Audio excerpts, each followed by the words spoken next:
Hey guys, स्वागत है आपका सक्सेस अपनेक्स्ट यूट्यूब चैनल पर। और 5000 plus mechanical engineering objective questions की सीरीज में आर एस खुरमी के सॉल्यूशंस को डिस्कस करते हुए हम पहुंच गए हैं थ्योरी ऑफ मशीन के 11वें लेक्चर पे। इस वीडियो में बात होगी पुली और वी बेल्ट ड्राइव के बारे में। ओके, तो बेल्ट ड्राइव जो हैं, पुली ड्राइव, वी बेल्ट ड्राइव, उन सब चीज़ों के बारे में होगी। देखिए, दो पुली है, अगर क्रॉस में लगी हुई है, क्रॉस बेल्ट है, तो मैंने क्या बताया था, क्रॉस में जो है लेंथ ज़्यादा आती है, तो उस केस में यहाँ पे जो बीच में आता है वो पॉजिटिव का साइन आता है, और सामने तो आपका पॉजिटिव का साइन आता ही आता है, तो ये ऑप्शन हो जाएगा। पिछले वीडियो में ये फॉर्मूले हम डिस्कस कर चुके हैं, ठीक है। अगर कोन पुली है, if the sum of the radii of the pulley on the driving and driven shaft is constant, ठीक है, अगर ये कांस्टेंट होता है तो फिर क्रॉस बेल्ट रिकमेंड की जाती है, ठीक है। तो ये कुछ याद रखने वाली चीज़ें याद रख लीजिए।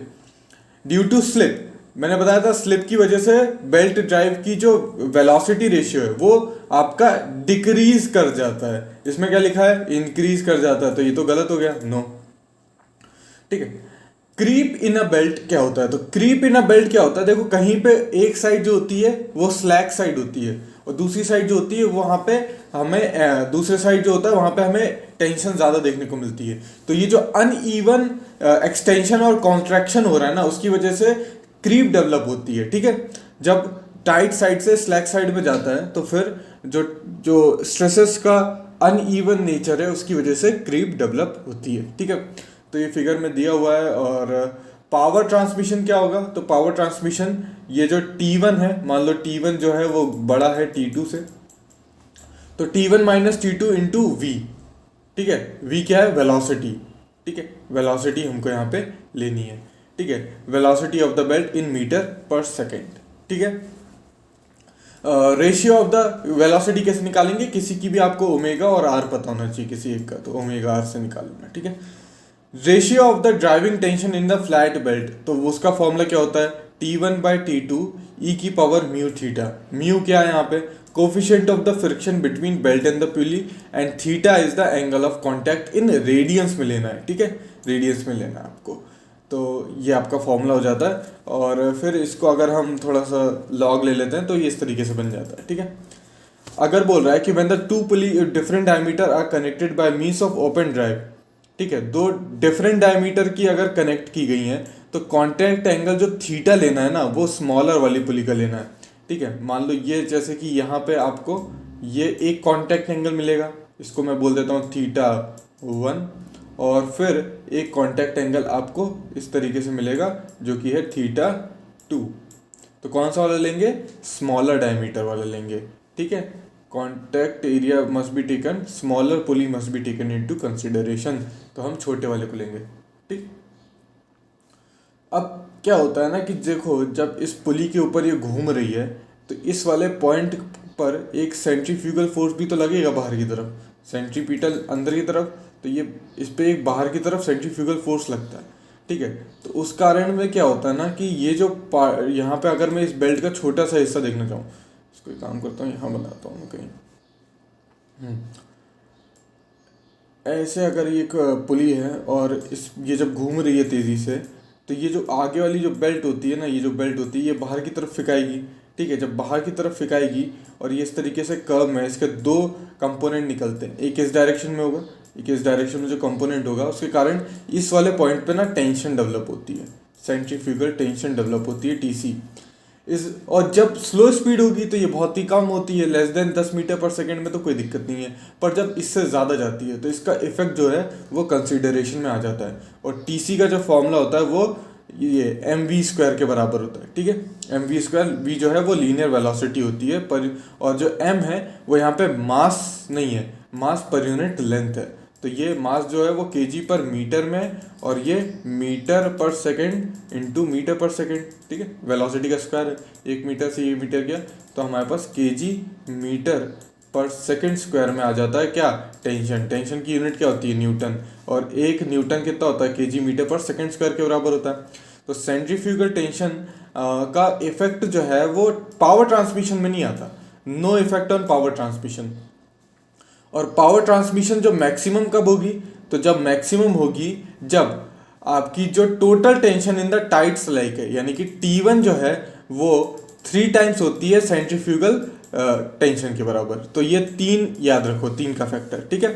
और वेलोसिटी क्या होगी, वेलोसिटी यहाँ पे टी की जगह हम क्या रख देंगे, टी की जगह TC की जगह लिख देंगे T/3 लिख दो, TC की जगह T/3 लिख दो, है ना।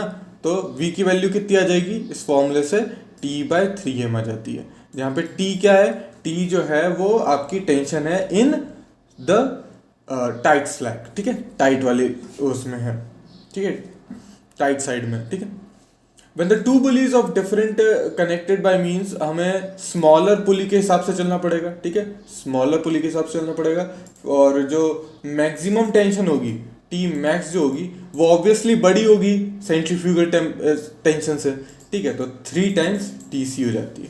फॉर्मूला तो हम देख चुके हैं, डेरिवेशन वगैरह काम के नहीं है, ठीक है, सिर्फ इतना याद रख लो, इतना ही एग्जाम से पूछा जाएगा, या इससे बेस्ड एक न्यूमेरिकल आ जाएगा, ठीक है। Velocity of the we belt maximum कब होती है, जब T/3m होती है। क्या है, मास पर यूनिट लेंथ में दिया हुआ है, और ये जो T है ये आपका क्या है, मैक्सिमम टेंशन है, जो कि आपकी कहाँ देखने को मिला था, टाइट साइड में देखने को मिला था। और एग्जाम्स में आपसे इस तरीके से क्वेश्चन आने को हो सकता है कि मान लो T की वैल्यू दे दी 900 न्यूटन, ठीक है, और मास जो दे दिया वो दे दिया से 3 kg पर मीटर के हिसाब से। तो फिर ये फॉर्मूला 3/3 सॉल्व करोगे तो ये 9 से गया 10 मीटर पर सेकेंड आपकी वेलोसिटी आ जाएगी। इस टाइप का आपसे बोल देगा कि मैक्सिमम पावर के लिए वेलोसिटी क्या होगी, ठीक है। तो इस टाइप के न्यूमेरिकल्स आ सकते हैं। Centrifugal tension on the belt has no effect on power transmission, बिल्कुल सही बात है, ठीक है। अब आ जाते हैं वी बेल्ट ड्राइव पे। तो वी बेल्ट ड्राइव इस तरीके से दिखती है, ठीक है। ये जो 2 एंगल दिख रहे हैं ना आपको, इसे कहते हैं इंक्लूड एंगल। तो ये जो वी बेल्ट ड्राइव होती है ये आपकी फैक्ट्रीज और वर्कशॉप में यूज की जाती है। कहाँ पर, जब ज्यादा पावर ट्रांसमिट करना है, ठीक है, और जो पुलीज है वो बहुत पास में रखी हैं, very near to each other. तो जब distance between 2 pulleys are very less and we have to transmit a large amount of power, we gonna use V belt drives, ठीक है। वी बेल्ट ड्राइव वहां पे यूज करेंगे। तो we belt drive बनती कैसे है, देखो फैब्रिक और कॉर्ड होता है। देखो ये जो फैब्रिक का कवर है और ये कॉर्ड, ये फैब्रिक और कॉर्ड इसके अंदर रहेगा। ऊपर क्या रहेगा, फैब्रिक रहेगा, नीचे कॉर्ड भरा रहेगा, ठीक है।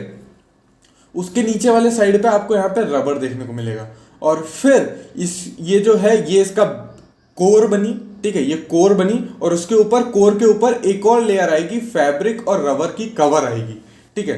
तो जो फैब्रिक और कॉर्ड जो रहता है वो अंदर की तरफ रहता है, कोर बनता है, और फैब्रिक और रबर और फैब्रिक का एक कवर भी आता है, ठीक, फैब्रिक एंड रबर से कवर भी किया जाता है। ट्रेपेजॉइडल शेप जो है इसको ट्रेपेजॉइडल शेप दिया जाता है एंड एंडलेस बनाया जाता है। एंडलेस बनाने का मतलब क्या है कि बहुत ही लंबी बनाते हैं, ऐसा नहीं है कि 2 को जोड़ देंगे, ठीक है, जॉइंट छोटी छोटी बना के जोड़ते नहीं है, ठीक है, एंडलेस बनाते ही चले जाते हैं। फिर जितनी भी हमको चाहिए होती है उस हिसाब से हम उसको काट लेते हैं, ठीक है, पर बनाते एंडलेस है, ओके। मैन्युफैक्चरिंग प्रोसेस पर अभी हमको जाना नहीं है। These are particularly suitable for short drives. Short drives के लिए सुटेबल होती है, पहले बता चुका हूँ। जब जो हमारी जो शाफ्ट है, शाफ्ट पे क्या होगी, पुली माउंट होगी, और पुली के बीच का जब डिफरेंस कम है, मतलब शाफ्ट के बीच का डिफरेंस कम है, ठीक है। इंक्लूड एंगल जो वी बेल्ट में होगा वो 30 डिग्री से लेके 40 डिग्री सेल्सियस तक देखने को मिलेगा, है ना। In order to increase the power output several V belt may be operated side by side. तो क्या होता है ना कि कई बार हमको ज़्यादा पावर आउटपुट चाहिए होता है तो हम ऐसी कई सारी वी बेल्ट लगा लेते हैं। And all the belt should be stretch in the same rate so that equally divided between them.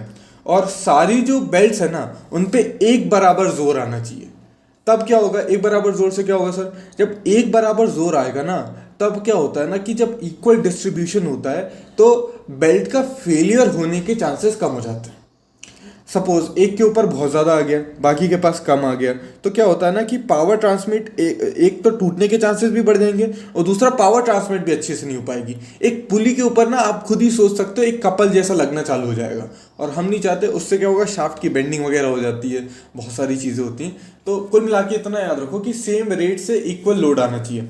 इस वजह से क्या होता है ना कि गलती से अगर एक भी टूट गई ना तो हम पूरे के पूरे सेट को बदल देते हैं, ठीक है, ये नहीं करेंगे कि जो टूटी उसको लाके उसकी जगह ला दे, ऐसा नहीं करना चाहिए। पूरे पूरे सेट को ही बदल दो ताकि इक्वल लोड है, नहीं तो बाद में ना मिसअलाइनमेंट वगैरह की दिक्कत आनी चालू हो सकती है।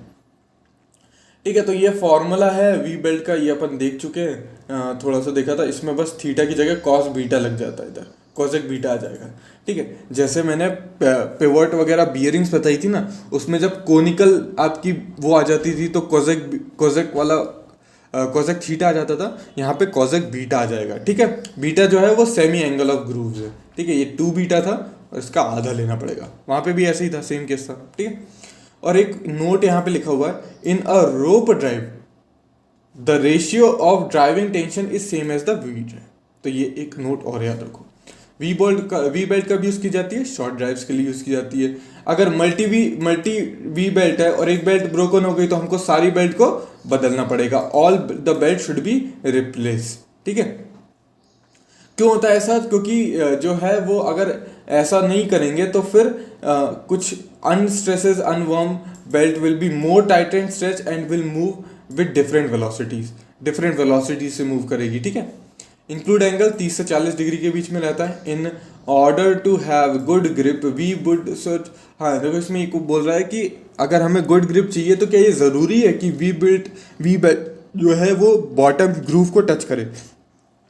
तो ऐसा बिल्कुल भी ज़रूरी नहीं है, फॉल्स है। ठीक है, ये क्वेश्चन जब तुम एग्जाम में आ जाएगा ना तो तुमको लगेगा यार ये शायद सही हो, पर ये गलत है, ऐसा कोई ज़रूरी नहीं होता। ठीक है, ध्यान से। In multiple V belt when a single belt is damage we prefer to change the complete set to ensure uniform loading. ठीक है, यूनिफॉर्म लोडिंग हो इस वजह से हम पूरे के पूरे सेट को ही बदल देते हैं। इन multiple V belt drive all belt should stretch at the same rate. बिल्कुल सही बात है, all the belt should be stretched with the same rate. Sorry. ठीक है, the ratio of the driving tension in the we belt. देखो, we belt और flat belt में answer सिर्फ कोसेक बीटा का आया था ना, मैंने बताया था आपको। कोसेक बीटा क्या होता है? Half the semi include angle होता है। वैसे इंक्लूड एंगल 2 बीटा होता है, यहाँ पे बी रख रहा है तो सेमी बोल दूंगे। ठीक है, कोसेक बीटा।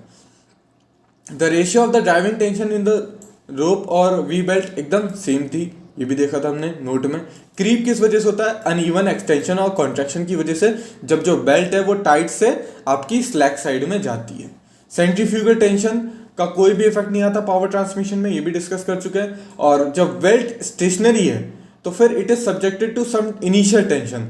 जब बेल्ट स्टेशनरी भी है ना तो उसमें कुछ टेंशन बना के रखते हैं, और वो जो टेंशन होती है वो एवरेज होती है, ये भी याद रखो, एवरेज होती है टाइट और स्लैक साइड की।